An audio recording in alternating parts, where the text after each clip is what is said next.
Hello, welcome to Books and Brews, the place where beer and literature meet. With your host, certified Cicerone Michael Agnew. And Laura Mosica, author of the Bluebells Chronicles. Each month we invite a guest author to read their words and talk about writing while sipping beers specially paired with their work. Today's guest is Bjorn Erickson. So sit back, pop a cold one, and dive into some books. And brew. Refreshing. I have to ask how this Rogan is made because it's one of the best beers I've ever had. It tastes different. Well, thank you. It is, if you took a Hefeweizen recipe, take all the wheat out and add rye. Oh, cool. So there's some malted rye, some flaked rye. A couple of the malt houses are making like Cara Crystal rye malts. So you can use rye to get some dextrins and some color in there too. And so that's what that is. That's very awesome. So that does bring up a question I had as I looked at your list. You make all your beers right here, and obviously it's not Michelob or whatever. How do you come up with these different brews? Well, most of the recipes are Dave Hoops Creations. He's been writing a lot of recipes for a long time. Okay. And, did a lot of that portfolio at the Hoops Brewery, which has changed, but that bar would make 100 different beers in a year, easily. And so Dave's got a lot of recipe writing experience, and he's got his own kind of signature style, and I guess we all do. Right. So he's written a lot of those, and so that's most of the house beer that we have. Since I've been here, I've been just firing off a litany of random recipes. Most of what we do is still in that kind of German brewing tradition. So we got that Rogan recipe is mine. Oh, awesome. The Kristallweizen. I like that one too. And yeah, so we're just... And I assume, like a chef, you just learn what flavors, what sorts of rye and barleys, et cetera, and so forth go together. Yeah, I think you just kind of build off of tradition. I think that's the best way. Start with a recipe that's handed to you and make that. And learn what that does. Right. And you can build on that, and you start to understand the interplay of ingredients and the balance of sweetness, dryness, bitterness. Start to kind of weave it all together. And so I'm curious, as you talk about this, would you, as a professional brewer, get to sort of be able to taste a beer and know who created it, who brewed it? Who created it, exactly? Not necessarily. But you said people have signature sort of styles. You have different tools or toolboxes in brewing or recipe creation, and you might prefer one grain for this characteristic over the other. From within that tiny toolbox. And so I've got some favorite grains that I'll use to achieve certain effects, but there's a lot of different ways to do that. And you can get to the same results from a lot of different directions. Okay. I think I'm a firm believer in process and how that affects your final product. So regardless if you have the exact same grain bill and concepts, the design of your brew house, the process, your water that you're using, and the way you manage fermentation, that's all really going to affect the final product. Okay. Chris had a question about water. Yeah, I was interested. I lived in Wisconsin for a long time and visited the G. Houman Brewery down in La Crosse. One of the things that they said there was they really benefit from having the water kind of come from Lake Superior area, filter across all that granite underneath, and then end up being made into a lot of beers in southern Wisconsin. You have Miller, New Glarus, G. Houman, all those that were there. I'm curious as to how that kind of definition of what they call quality water compares with what you have here in Duluth and how that works. I'm not familiar with the specific water profile in southern Wisconsin, but I know they've got a lot of limestone, a lot of sandstone bluffs down there. So if that's where their water's coming from, it is filtering through that geology. It's probably going to pick up some more mineral content of one kind or another. all of our water in Duluth comes from the lake, so there's almost nothing in it. It's cold year round. It's very clean water, so that gives us a very blank slate to build up from. So we can add different salts to modify our water profile and just give us different calcium levels, different ion levels, magnesium, different sulfate levels. So we do that to mimic different water profiles, but we don't bend over backwards to do too much water chemistry, because the water that we have is a good place to start. Yeah, it's funny because I've talked to fishermen about the water in Lake Superior, and they kind of consider the lake to be dead, because there's so few fish in it and things like that. You don't have much of that extra biology, I suppose you could tell, because of the temperature of the water year round and all of that. But that has to make a perfect, like you said, blank slate for starting beer from. I think it takes the raw product going into the water treatment plant is free from a lot of biodebris and other things. So even from water treatment, it's a good place to start to make cleaner water.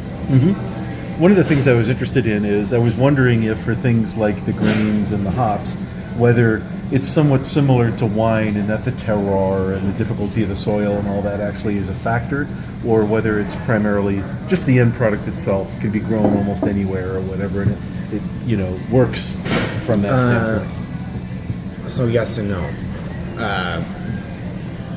You get a certificate of analysis for every load of grain, that whether it's by the bag or by the truckload, and that'll tell you everything that you need to know as a brewer about that grain, from its diastatic power to its moisture content to the protein levels to the free amino nitrogen that's in there, all these things that can impact your brewing process. And so every crop is different, and it is going to vary based on the how much it rained in August of that year and things like that. But brewers don't really talk about terroir because at least I've never heard of myths of the south-facing slopes of Wyoming barley fields, because they're not growing wheat on the side of a hill. It's usually flat prairie land. Is that sort of a difference between barley and grapes? Grapes are maybe more touchy.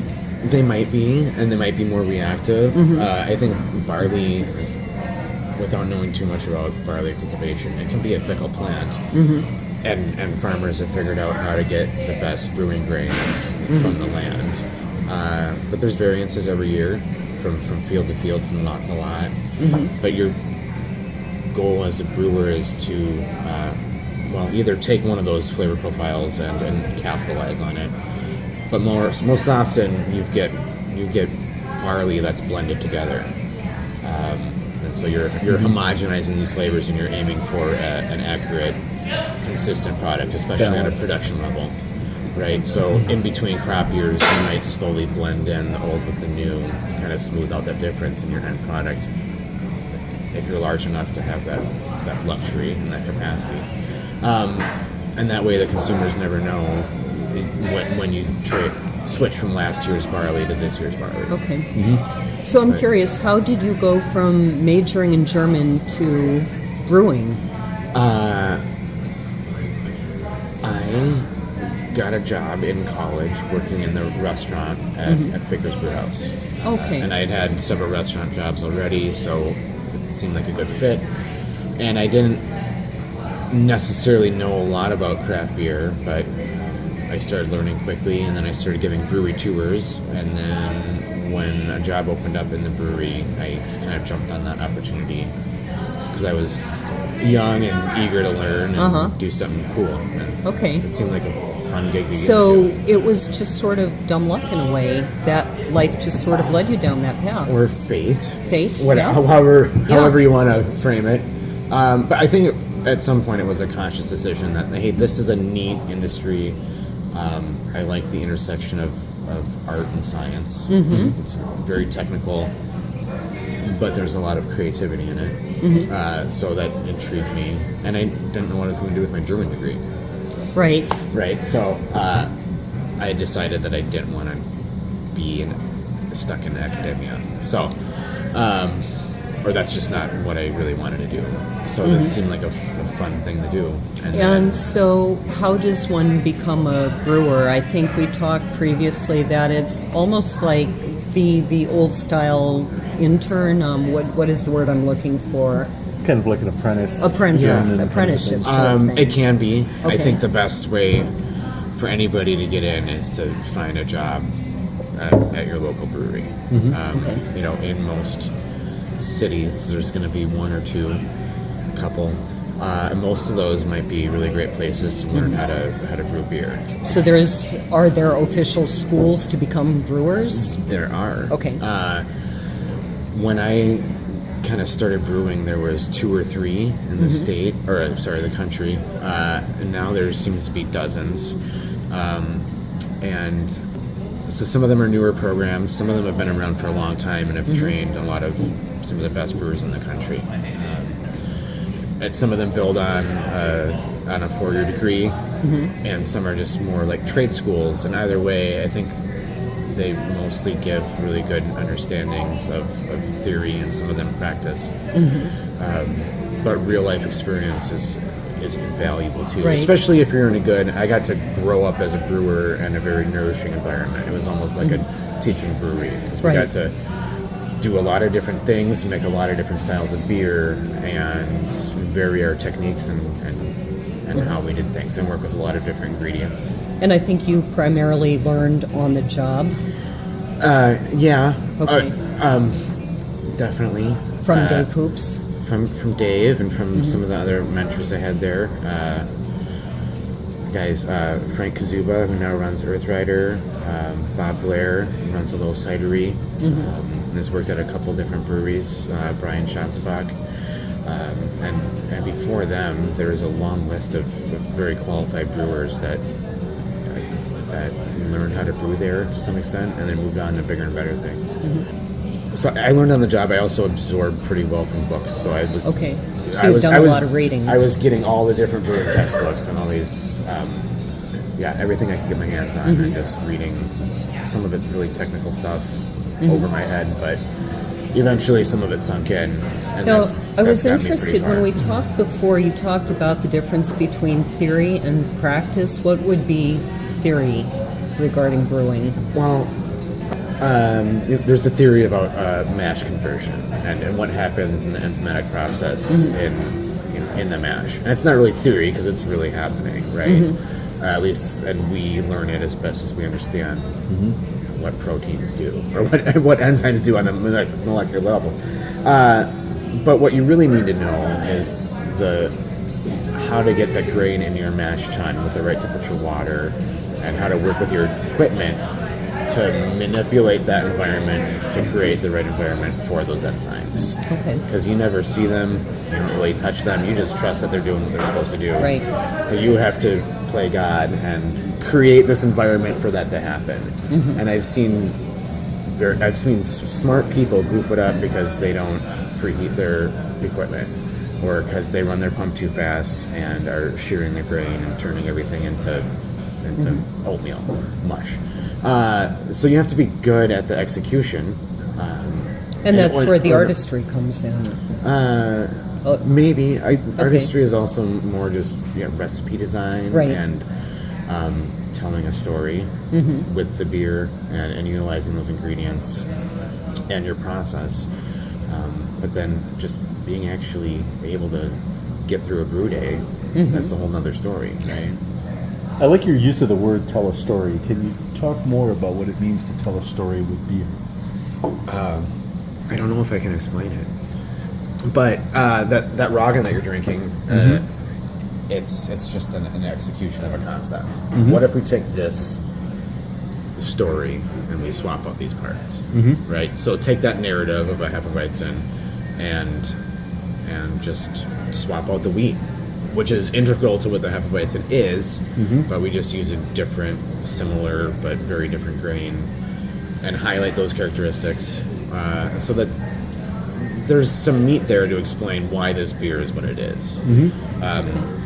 To me, as a brewer, that's important. I take it you love your job. I do. Yeah, I do like my job. It's fun to make things, and I haven't talked to anybody about this beer for a long time. But you saying that it's one of your favorites or that you're enjoying it, that's the payoff, right? That feels good. So what is it that you love about it? Is it the creativity of coming up with recipes? Is it the actual hands-on? I mean, I know that's a hard thing to analyze why you love what you do, but... A little bit of all of it. Okay. Frankly, the work sucks sometimes. It's hot, it's steamy. Especially in the summer, I would guess. In the summer, it's difficult. Your hands get beat up. I mean, you get chemical burns, steam burns. You get messy. I keep a change of clothes here. And it comes up, right? So you learn, I don't know, but there's some pride in that. Right. There's some honor of, I don't know, blue-collar pride, if you will. But I think sometimes watching people connect with your product and having it mean a little bit more to them than just a cold And that's one. true. You see it directly because you brew it and then you come out here and you see the customers enjoying it. And that is a neat aspect. Yeah, and so having that product, I'm gonna make a difference in people's lives for whatever that's worth. Whether it's a very small, but just that adds value, and I feel like I'm doing more than just making widgets and gizmos. Right. And I think that's profound. I mean, as a musician, you know, that's what I love, that I went to work and I could see my students each day, you know, learning and being excited about music, performing at recitals. And I think a lot of people don't get that in their jobs, seeing directly the results of their labor. Some of the most gratifying work I ever did was I spent 1 week working on a Habitat for Humanity house. And in 1 week, they got all the roof trusses up. And that probably wasn't very fast, but for a crew of volunteers and you know, one retired guy with a boom truck or whatever they had, that was a vast change in that structure. So that felt great to have been part of building that. And so when you see people intrigued by your beer or just enjoying it, or having it be good enough quality where they're not thinking about it, that, you know, that pays off too. I never want somebody to look at their glass and be like curiously befuddled, right? Like intrigued or like interested, but you don't want them saying like... I'm laughing because, as I've said, I'm not a beer drinker, and IPAs, Michael Agnew calls it my IPA face, and so if you ever see me making that face, it's not your beer, it's me. But you might know what's making it that way. You know, you don't want somebody to be like, oh, what's that? Right. Or wonder if they should send it back. Yeah. Well, I think in general you're going to get a lot of beer drinkers here, you know, and the irony of my life is that I'm doing books and brews when I don't like beer. And yet there are beers you like now. No, Michael has found, but that's, you know, it's been a real eye-opening experience because I thought every beer was just kind of Michelob or whatever, you know, something you get in a can, and I thought they were all the same because, you know, I went to a frat party or two, and I really have learned a lot about beer and how different they all are. And in fact, my son is brewing beer now, so just, you know, in his house. And I'm hoping one day he'll brew one that I love. He does do a fine black IPA, which I've had. That's a nice beer. Speaking of the connection between like the brewer and the consumer, as Laura was kind of alluding to, the idea that there's maybe a stereotype of the typical beer drinker, let's say, versus all the variety that you have here on the taps. One could imagine now there are all kinds of different possible connections you could have. Is there really kind of a stereotype to a beer drinker where you could put basically anything in front of them and they'll drink it? Or are there now many more strata, let's say, of beer drinkers such that you can appeal, like with your Red Eye or, you know, one of the fruit beers versus an IPA or something like that? Yeah. Okay, so lots of layers to that question. And there are lots of strata of beer drinkers. And you can split them any way you like. But there's a beer for everybody. Right, and if beer isn't your thing, or if you're gluten intolerant, or you just don't like it, fine. But When people just categorically say they don't like it and they can't articulate why, maybe they just haven't tried the right one, right? Because it comes in all sorts of different flavors, bitterness. If people don't like wine, fine, but there's a lot of different kinds of wine. There's all sorts of different beer drinkers, and there's all sorts of different beer. And I don't think that they don't have to line up in a laminar way, right? If we're talking about strata, because you can be one type of person or beer drinker or beer consumer and purchase from various market segments at your leisure, right? So I don't think there needs to be anything that ties people together or connects people in a concrete way with that beer style. You do have your like traditional meme craft beer bro, right? That like only wants to try the most bitter beer or the haziest. We have stereotypes of consumers that like you'll see at a beer festival, and you'll talk about the person that just walks up and say whatever, or what do you have that's fruity, or what do you have that doesn't taste like beer. I'll take the strongest. They want a beer that doesn't taste like beer. Right. So, and people come up and ask for the same stuff all the time. I'll take your strongest, whatever you got. What's your darkest? Do you have anything smoked? I'm only drinking smoked beers today. Right. So people do sort themselves into all sorts of boxes, but you can never be sure. No. I have to ask too, of all the different beers that you have, and I know there's some that you like, in terms of the IPAs and things like that, are there any that you brew that you go, oh, it's interesting that has some appeal, but man, I would never drink that? And this is not a knock, but like I can't do sweeter beers. That's just not my jam.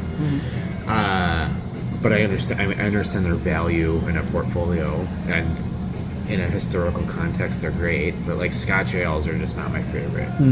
Probably stouts, especially if they're on the sweeter side, and not a dry Irish stout is fine. But just beers that taste too thick and too big to me, those aren't my thing. But I've been to Scotland and been eating a red stag fillet dinner in the Highlands, and you want a thick malty Scotch ale, and that's the perfect beer for that occasion, and so that works.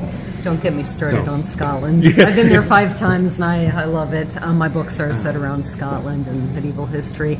Now, I think you said you have made a couple of the recipes here. Yeah. Which ones are yours? We have to take a look at a list. Okay.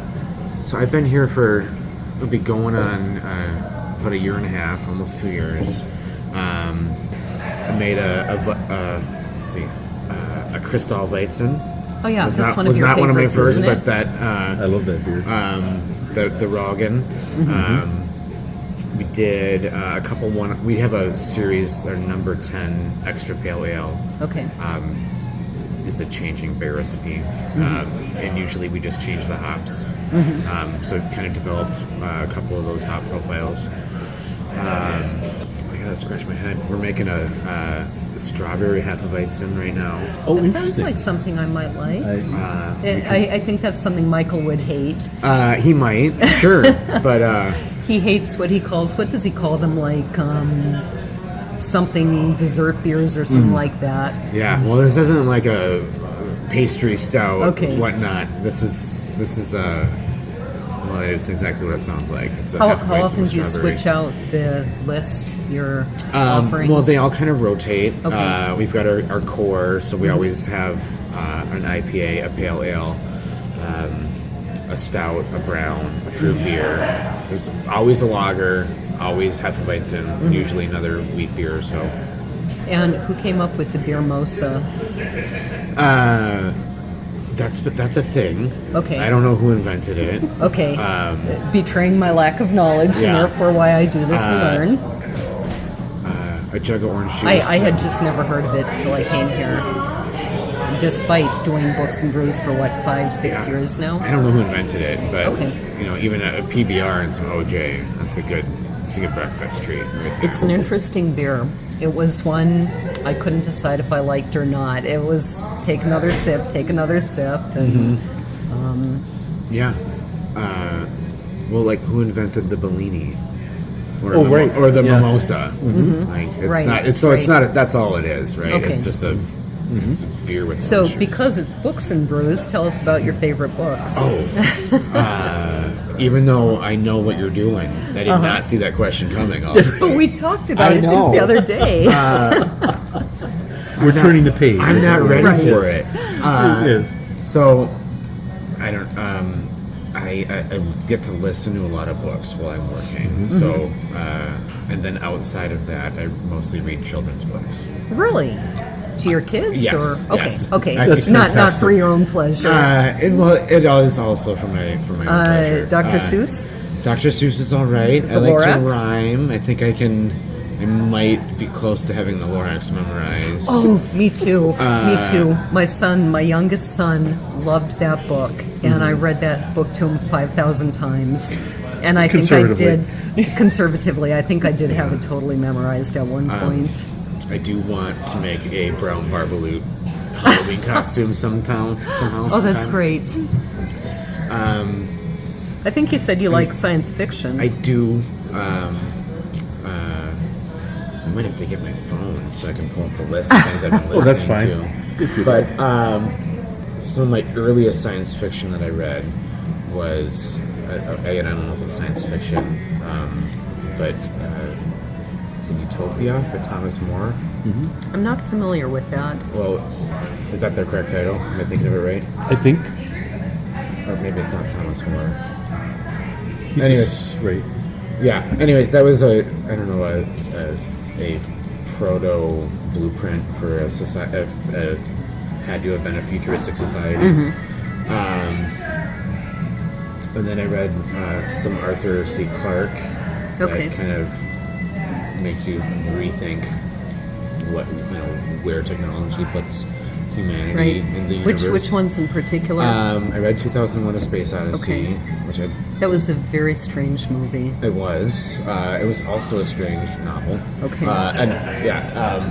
The film expounds on. It's not a long novel. So Did you get to read 2010 and 2061 then as well? I have not. So, what I can say, having read all three, is that 2001: A Space Odyssey will make a lot more sense to you when you read 2010 and ultimately get to the denouement of the story in 2061. Really good books.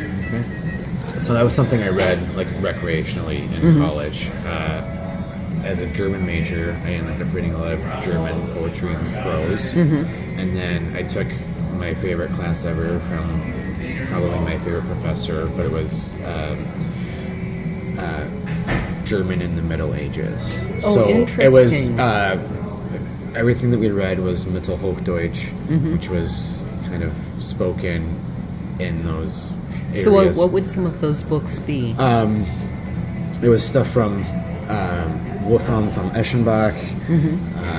I'm going to fail on all the names here. But, I know I'm putting you on the spot. yeah, from, like, so we read years Tristan and ago. Isolde, the Nibelungenlied, Parzival, so like some of like the earliest Arthurian legends. in German.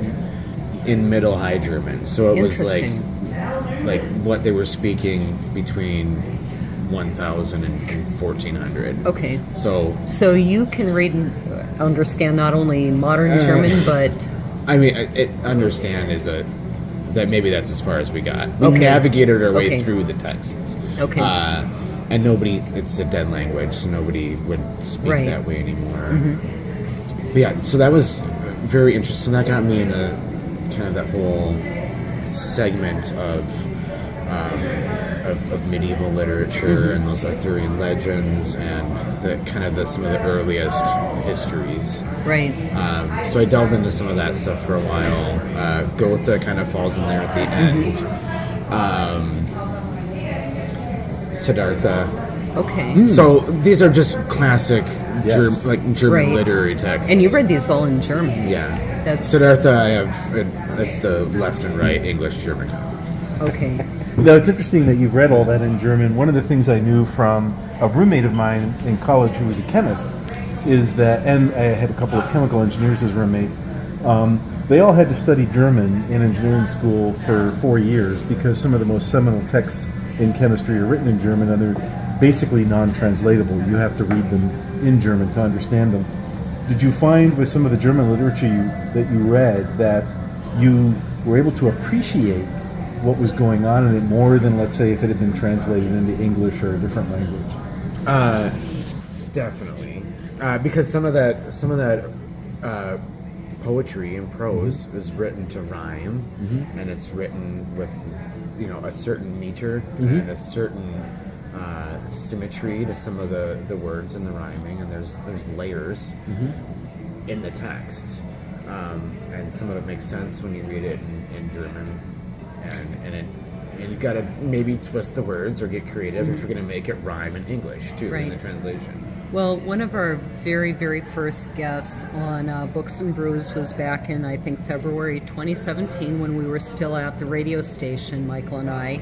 And that was Russ Fishman, who is from Russia. And he said, you really need to learn Russian just to appreciate the poetry of, I believe it was Pushkin. Pushkin, definitely. And he said, you just cannot appreciate it translated into English the same way if you really knew Russian. And so that happens to be one of many languages I study, but I can't read Pushkin in Russian and appreciate it. I would like Russian's a very to. complicated language. I find it fascinating because once you get past, that it's different alphabet, if you know English and you know German, a lot of it is actually the same words. If you're willing to put up with more cases, right? If you need to go beyond genitive, right. But who does? And if you don't care about not having articles, yeah, you can just infer them. Right. As you're brewing, given your literacy and your literature foundedness, whether there's certain books that you like to listen to when you're making certain beers. That's a fascinating question. Certain books, no. I told you I've started to re-listen to most of Tom Clancy. I've worked my way through the Bourne trilogy.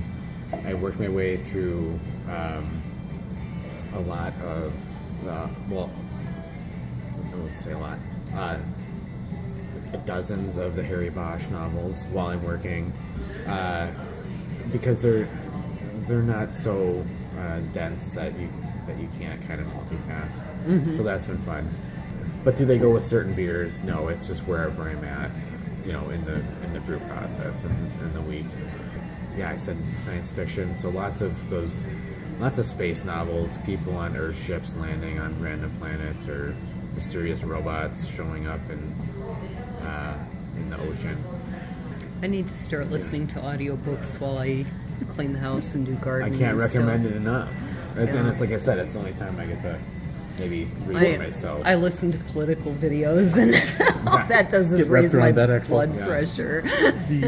So the interesting thing to that is, if I was listening to things like the Bourne novels as an example while I was trying to do something, I might find that all of a sudden I'm running around the house at 50 miles an hour. So I have to wonder whether, if you're reading a very fast-paced, exciting book like that, where all of a sudden you have to rewind and go, wait, I need to slow down here. That it's picking me up and carrying me. Well, so this is a whole nother conversation, but the first Bourne novel, maybe it's a fast-ish book, but it's not the same as the movie, right? Like, the movies have really fast cuts and action scenes, and the book, you get into his head a little bit more and his thought process, and it doesn't go that fast. You fit a lot of, turns out to be actually a very short story. Some of it takes place over weeks, but it's condensed in just a couple hundred pages. Yes. Right? And so a lot of what you see in the movie is part of somebody else's imagination. Have you continued on with the other authors that have tried to continue what Robert Ludlum did after he died? I have not. I can tell you some of those books are really fun. Okay. They take the stories in different places, and you might go, that's not the Bourne I know, but it's very interesting what they've done. I also enjoy kind of the weird mythological novels. Do you have any examples? House of Hollow. What is that about? It's about three I might butcher this, but it's about three sisters. One of them's not the same, and then they start to find kind of portals, the wrong word, but ways to touch the kind of the other side. Okay. And then they all get there, and it's very interesting, and there's some nice twists, but it's a nice fairy tale that's not afraid to explore what it's like to also be the Wicked Witch, so to speak. Really? So that would be a bit like what was that series called that Cara got me hooked on? Yeah, Once Upon a Time. Oh yes. Yeah. Maybe, yeah. So Yeah. it deals in that world of mythology and the unknown and Right. the realm beyond. Right. And Which go is back a and topic forth. that fascinates me too. Yeah, and like mysterious magic. Right. I love in books. Well, I both love like the Aragon system of magic where they explain it all. And What is the Aragon system of magic? in the Aragon, the books about the dragon, Christopher Okay, Paolini. okay. Like I think. Oh, with if an E. I was thinking Yeah. A-R. If I remember, he explains how the system of magic kind of works in a couple different layers, right? Because if you know the true name of something, then you can command it. Right. So if you have your name, but maybe you have a deeper meaning name. And the same thing with fire. We call it fire, but if you can speak the true name of that, then you can. Okay. Then you can throw fireballs or whatever. So it's We should do that. but also in Game of Thrones, the magic and the mystique to that is never really explained. Like you get some magic from far east, Ashai, but you don't. People just come back with mysterious powers. Nobody can explain how or why the Targaryens can talk to dragons. So- or work with dragons, right? Do you like time travel? Sure. I've never done it. Yeah. Me neither. We have to do that too. I can't. We should do that. Yes. I don't know. I think. You know what? I'm gonna go on the record and say no. You're hurting me. like the space-time travel. Like, hey, we made a wormhole. Sure. Yeah. Right. Like that's a premise. But just like I think I fundamentally disagree with the premise of how do I set up this novel? Well, I'll just touch a stone and then I'll be back in time. Like. So for It's you, too the con- it's too suspension of convenient. disbelief is just not there when it comes to time travel. I think it's just overplayed. Okay. Our it's- author last month was Margaret Anderson, who wrote a time travel story. Okay. So you're really hurting me here. That's okay, though. You gave me a You beer. are not the novel. Right. You know, it's not about you. Right. I know, I'm teasing you. But yeah, like I don't know, like you can just write characters in a time, and if your plot needs somebody to have advanced knowledge of future technology to influence the past, or if somehow a time traveler comes to you and you need that Deus Ex Machina to make your plot work. Of hey, I'm from the future and I know this is going to happen. Inspire events sequence in the novel or the whatever. I don't know. I think what interests me about time travel is taking a person out of their comfort zone, putting them in a completely different situation, which I suppose you could also do by, dropping a modern American in, the deserts of Africa, say. Right. But it's the same thing where you're putting them in a completely different situation and they're faced with, here are people who think completely differently than I do, a world that's different from anything I know. So it's really just like anthropology 101. That's a good here's way of people putting that have it. a different structure to their society. Right. And maybe they don't value money or property or marriage or whatever is important to you. Right. There's lots of good books that deal in all, There or movies or films. It's a whole Right. genre, right? But Right. whether it's Dr. Livingston dropped in the middle of Africa, or like whatever. How funny, you were just talking about him this morning. Yeah. Yes, with James Rollins. Any way you cut it, it's a stranger in a strange land. Right, Yes. exactly. And so, Thomas More wrote that book, Utopia, for kind of a specific reason, to deal kind of with what I see people projecting their values during that time as values were moving in a very different direction. from where they had. So I'm kind of curious how you look at the book Utopia, both as, let's say, just a story, but then also some of the backdrop that it might have from that era. I would have to reread it to give you a real answer. But as a young person in a formative era, it opened my eyes to the speculative fiction, non-fiction, of just like, hey, I'm close to this. And 400 years down the line, A Brave New World, just some of the origins of science fiction, in a sense, right? Imagine, if you will, a world that's different. And let me explain to you how it does, or what doesn't work, right? And maybe it's just exploring human nature, or the societies and things that we construct around ourselves. But the ability to explore that, I think, paved the way for science fiction. Yes. People could imagine beyond flying machines and light bulbs, and they were like, well, what if there really are aliens from another planet that come to visit Right. us? Yes. Or what have you. Well, just as a last plug, too, the book Stranger in a Strange Land. Have you read the unabridged version of that book? No. There is one which adds actually a couple of hundred pages to it. In 1939, when his original story was released, there were a lot of kind of morality police directing what could come out in the book, and a huge amount of cuts and abridgments were made in that book. His wife subsequently, after he passed, created this unabridged version, and I found the story in there to be as different as night and day from that original 1939 novel. So I can highly recommend it if you haven't seen it. All right. Thank you for the recommendation. You're very welcome. On to the tour? Okay, let's do it. 200 years ago. Okay. So. Yeah, that's an amazing feature of this place. I really like it. It adds some significance to the space. Moving into the brewery. So this is our tiny brewery. Behind you is the grain mill and the 3 grist case. We have most of our grain storage downstairs. So there's a basement to this place. There's a basement to the whole building. Okay. We use some of that space for some dry goods storage. Let's go right up on the brew deck, and I'll show you what we've got going on here. This is our brew deck. We've got a 3-vessel, 15-barrel brewing system from Sprinkman.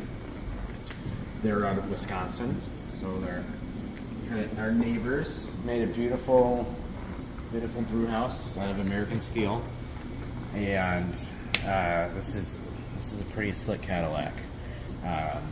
It's not the fanciest, but it is very well built, and it makes really good wort in an efficient way. So it's easy to make good beer on this. So I'm very, very happy to get to work with such great equipment. So what is this right here? This is our mash and lauter tun. So we add our crushed grain, grist spill, and hot water in here. Get it up to temp. We'll let that mash conversion happen. Change all the starches and the sugars for the yeast to meet. Okay. So that all happens here, along with the separation. So we'll drain that liquid off during our lauter and our sparge. We transfer our wort to the brew kettle. So this is our brew kettle. Lets us boil 500 or 600 gallons of wort. It's not very shiny right now. But this is where we boil our wort for 90 minutes. We add our hops in here, and after we're done boiling, we transfer it to our whirlpool, which is kind of a nice fancy separator. Lets us separate most of the trub from our wort, and then from the whirlpool, we'll transfer that wort into a fermenter. Okay. And you said it gets quite warm in here. It does. When you're working? We have heating and ventilation, but Okay. still, working with a lot of hot water, a lot of water at 180 degrees, and it gets steamy, it gets hot. Mm-hmm. Sure does. Looks like we're out of space here. We need to go back the other way. There's only one way back down. Okay. What is this? This is our mash paddle. We don't use it a lot because we have automatic rakes and stirrers in the mash tun, but it does help to break up some chunks and make sure that everything's stirred. And sometimes you just gotta poke it with the stick, make sure it's right. So that stick's good for that. Okay. Yeah, this is made by our friends over at Epicurean. This is the whole other half of the brewery. This is one big room here. So we've got the brew house on the side, and then on this other side, we've got 5 15-barrel fermenters that we keep full. And so we brew about once or twice a week. And then... And how does it work with the multiple beers that you're brewing? Does each of these have a different beer going, or how does that work? Well, we'll cycle through. So we'll, this fermenter's got pale ale in it. Okay. And it's fermented. It's been dry hopped. It's ready to transfer into the bright tank. Okay. So next week we'll empty a bright tank, move that beer from the fermenter, and then we'll fill that up with whatever we're needing to brew that week. Okay. And we try to work backwards from what we need. So we'll be brewing hopefully what we need in 3 or 4 weeks time. Okay.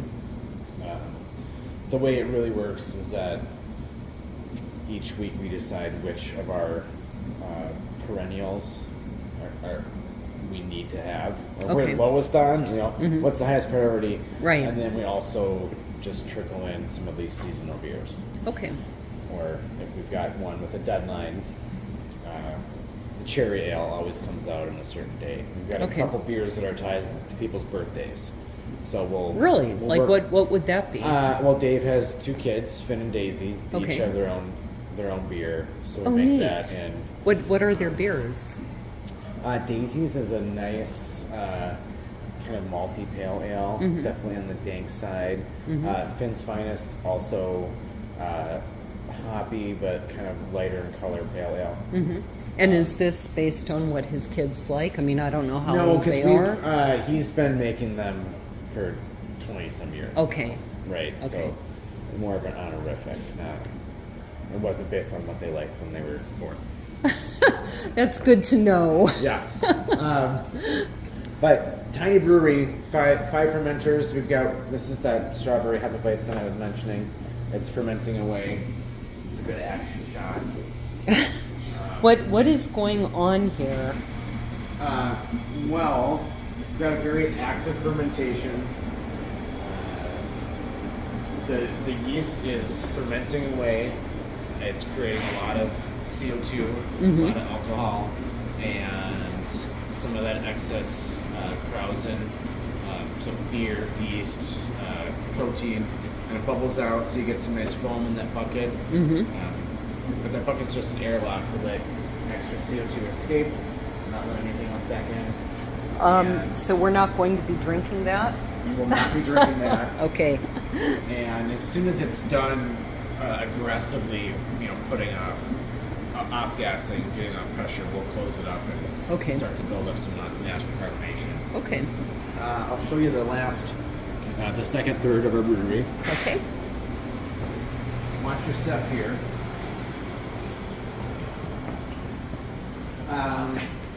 These are our 2 bright tanks. So after the time in the fermenter, after the beer's already cold, we've dumped most of the yeast off. It's transferred into one of these bright tanks where it continues to settle, and eventually this is what we'll package the beer off of also. Okay. And carbonate it in these tanks. So. Does it carbonate itself, or do you artificially carbonate it? Both. So because we've started bunging up our fermenters or spooning them and trapping some of that natural carbonation, when we transfer it over, it will probably have at least 2 volumes of CO2 in it. So we'll carbonate it up to 2.5 to 2.7 as we measure it, and that seems to work well for our system, our tap draft system. So, and that gives us the flavor profile that we're looking for, that carbonation level.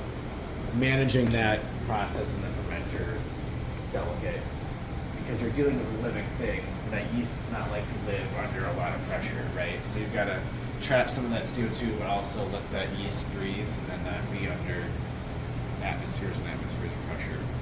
So we kind of balance the yeast needs with our conveniences, but we always top up with carbonation to make sure that it's where it needs to be. Very nice. Inside this room is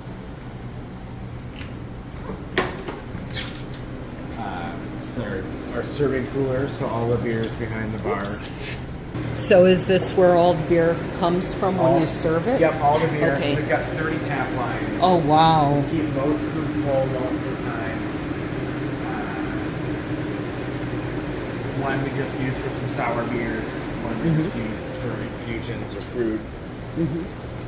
We've got one that we save for root beer or sodas, but we typically keep 20 plus beers on tap. Okay. If you continue to watch your step, we'll continue our loop through the brewery, and there's not much else to see. We're a pretty small operation, so we've got like our dirty keg storage here. This is our keg washer and filler. This is our only loading dock and garbage area. So everything, all of our spec grain goes in and out that door. I don't want to say it's organized chaos because we really it's not too chaotic.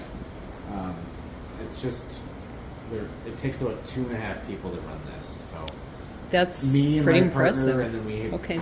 it's my partner, my coworker Casey. He does the other half of the work, and then we've got an assistant Joe that helps us wash some kegs. And put a So couple it's days in basically two of you creating all this beer. it. Yeah, and sometimes that's all that we can really have working in here. If you get 3 people on a busy day, you're bumping into each other. And Okay. we're all sharing the same equipment and resources too, so 2 is enough sometimes. Does Dave get very personally involved in the actual brewing? No, not at Okay, all. okay. He could, and I think he used to, but really, since Casey's become a very competent head brewer, and I came on and can also operate independently and well as a team. I worked with Casey at Vickers alongside Right. Dave 15, 16 years ago. Right, because you said you've been here about a year and a half, Yeah. but you've been a brewer a lot Yeah. longer than that, I think. So I worked with them at Vickers for 9 years. Okay. And then I worked at a couple other larger breweries. Learned a lot. Did some cool stuff. Made some mistakes. Learned lots of learning. And now I get to just kind of apply what I know. I don't want to say all by myself, but without too much structure or overhead. So we're just brewing beer, brewing interesting beers that we want. Right. And doing our best job. You know, I love this. Like I said, I'm not a beer drinker, but I have learned so much from doing books and brews, and it's given me such a new appreciation. And I love that you love your job. A funny story, my kids, I always told them, you have to do what you love for a living, and that way you never work a day in your life. And so this totally backfired on me when I was yelling at them, turn off the lights, I work hard to pay for the electricity, quit making me pay for more. And they threw it back in my face and said, you love what you do, you never work a day in your life. And just for the record, we're looking at what not a beer drinker drinks, Right, which happens to be right. a wonderful coffee stout. Yes, so is this one you made? Like the recipe? No. Okay. So that's our number 88 stout, I believe. And just infused with local cold pressed coffee. Okay, okay. I have to ask. I did not invent that. You should have. I was wondering about all the different numbers that are on the taps and the Yeah. beers and things like that. How does that? That was kind of part of the original concept of not relying too much on kitschy names, overly contrived marketed names. You don't have to copyright or trademark numbers, because you can't. Okay. So all of our beers are just a number, and then really the style of beer. Number 88 stout. Most of the numbers have some significance. Number 88 is the number of Brent Burns, a hockey player, one of Dave's favorite. Oh, interesting. Some of them are his kids' hockey number, jersey numbers. One is the address of a place that he lived in Germany. Some of my numbers, the Roggen is 914, which is a terrifically horrible Porsche model. There's also, I believe we've got 928, and there'll be more. There's a lot of 9s. A lot of creative space there with Porsche model numbers. Yeah, so some of the numbers have the significance. I get a lot of flack because, well, a lot of good numbers are taken. So I keep picking dates, like 1454 or something.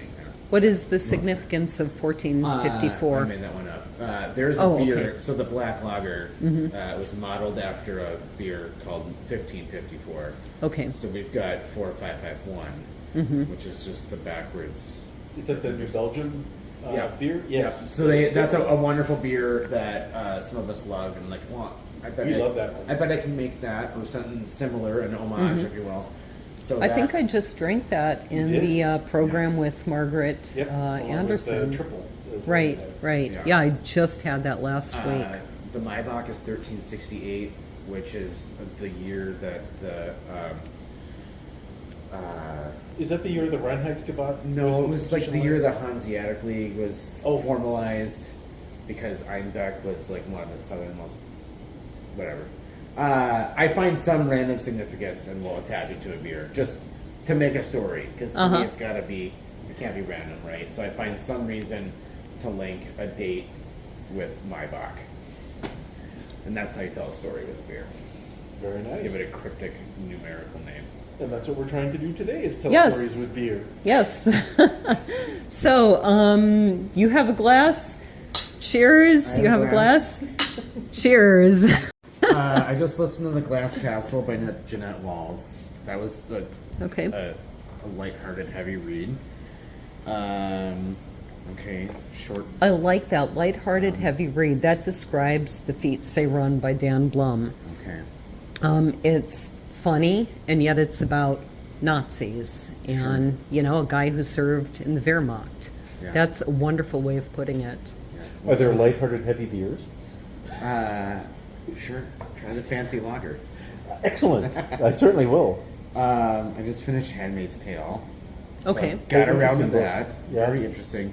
I even put that in the room of maybe science fiction. It is. Hopefully. Yeah. It was social fiction, right? But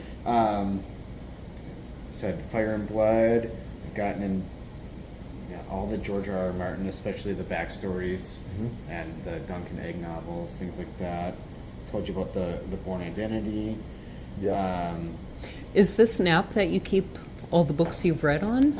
It's an app that lets me loan audiobooks from the library. Okay, so you're just going back through your history. Yes. Okay. I mentioned mythological, The Witch's Heart, which delves into Norse mythology by Genevieve Gornichek. I told you about Some of All Fears, Tom Clancy stuff. Started Eye of the World. Science fiction, it's All Systems Red by Martha Wells. The Last Watch by J.S. Dews. I watched Nine Perfect Strangers, so I had to listen to that book. Some Stephen King. Okay. Later, and The Institute. Did you read The Stand by Stephen King? I have not. And again, look at the unabridged version of that. It's a very thick book, but it is a really interesting book. Okay. There's a lot of creative fantasy space in the young adult novels. Right. Because I don't know if adults don't dabble in as much in fantasy, or if it has to be. That's an interesting question. Right. Terry Brooks, though. Do you read any Terry Brooks? I don't think so. He, I think it's called The Lost Kingdom, The Last Kingdom. It's about this man who somehow gets sucked into this alternative reality where he buys a kingdom, and it's this kingdom of magic, and there's a whole series about it. So it's a fascinating series. Yeah, it has. And this is episode 50 of Books and Brews. So, Laura, who's our guest next month? We have Patty Perrin coming to us. She is a military brat and voracious reader, and now writing books in her favorite genre. Patty Perrin, who writes as PTL Perrin, grew up in Europe and speaks several languages. A misfit by any account, Patty shares her love for people, native cultures, our amazing world, Alien Encounters, Astounding Mysteries, and the creator of it all. She is the author of Reflections of a Misfit, which is an inspirational collection of faith journey snippets, and she's also written the 4-book Tetrasphere series. She's currently working on another young adult sci-fi fantasy series, which we'll have to ask her about, and she currently enjoys living in Florida and loves her husband and her large and diverse family. I will drink to that. Cheers.